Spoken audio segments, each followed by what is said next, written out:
प्रयागराज महाकुंभ में हाल ही में एक कटी घटना ने सबको हैरान कर दिया। महाकुंभ हर 12 साल में एक बार आयोजित होता है और इसमें गंगा स्नान का विशेष महत्व है। इसी वजह से दुनिया भर के सारे श्रद्धालु और साधु संत यहाँ पहुँचते हैं। लेकिन हाल ही में एक घटना घटी जिसमें एक साधु को गंगा स्नान करने से रोका गया और इसके बाद जो हुआ उसे देखकर सबके पैरों तले जमीन खिसक गई। इस घटना की शुरुआत मध्य प्रदेश के महेश्वर में रहने वाले राधानंद जी महाराज से होती है। वे हर रोज सुबह 4 बजे उठकर ठंडे पानी से स्नान करते और फिर भिक्षा प्राप्त करने के लिए निकल जाते।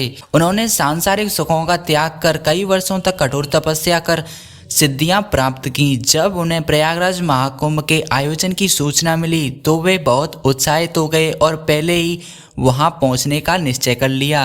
उनका मानना था कि महाकुंभ का वह पवित्र समय होता है जब देवी देवता स्वयं उस स्थान पर मौजूद होते हैं और ऐसे समय में तब वह साधना का फल हजारों गुना बढ़ जाता है। वे प्रयागराज महाकुंभ से महीनों पहले ही वहां पहुंचना चाहते थे। एक दिन सुबह वे प्रयागराज पहुंचे और सोचा कि गंगा स्नान किया जाए। जब वे घाट पर पहुंचे तो वहां सफाई का कार्यक्रम चल रहा था। उन्होंने जैसे ही अपने वस्त्र उतारे और गंगा में स्नान करने के लिए बैठे, नगर निगम के कुछ अधिकारियों ने उन्हें रोक दिया।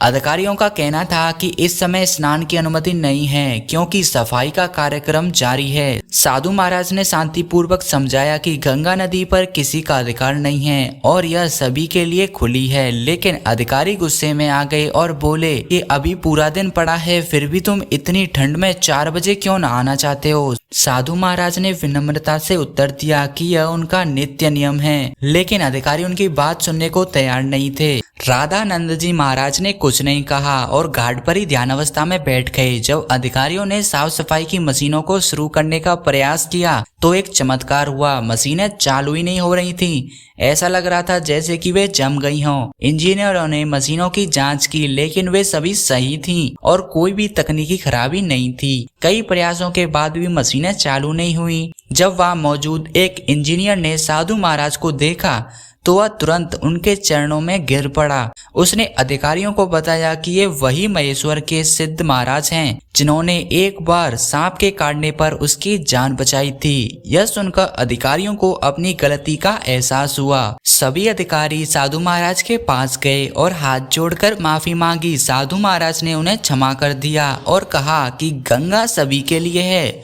साधु संतों के लिए तो विशेष रूप से। उन्होंने अधिकारियों को समय देखने को कहा। जब अधिकारियों ने अपनी घड़ी देखी तो उनके रोंगटे खड़े हो गए। सुबह के ठीक 4 बज चुके थे। कोई समझ नहीं पा रहा था कि यह कैसे हुआ। जैसे ही साधु महाराज ने स्नान किया, मशीनें अपने आप चालू हो गईं। यह देखकर सभी लोग अचंभित रह गए। यह घटना यह साबित करती है कि साधु संतों का अपमान नहीं करना चाहिए। इस चमत्कार के बाद सभी अधिकारियों ने महाराज के चरणों में गिरकर उनसे आशीर्वाद लिया। दोस्तों, हमें कभी भी किसी भी संत का अपमान नहीं करना चाहिए क्योंकि वे केवल सिर्फ हमारी भलाई के लिए होते हैं। अगर आपको यह कहानी पसंद आई हो तो हमारी इस वीडियो को लाइक करें, शेयर करें और चैनल को सब्सक्राइब करना ना भूलें।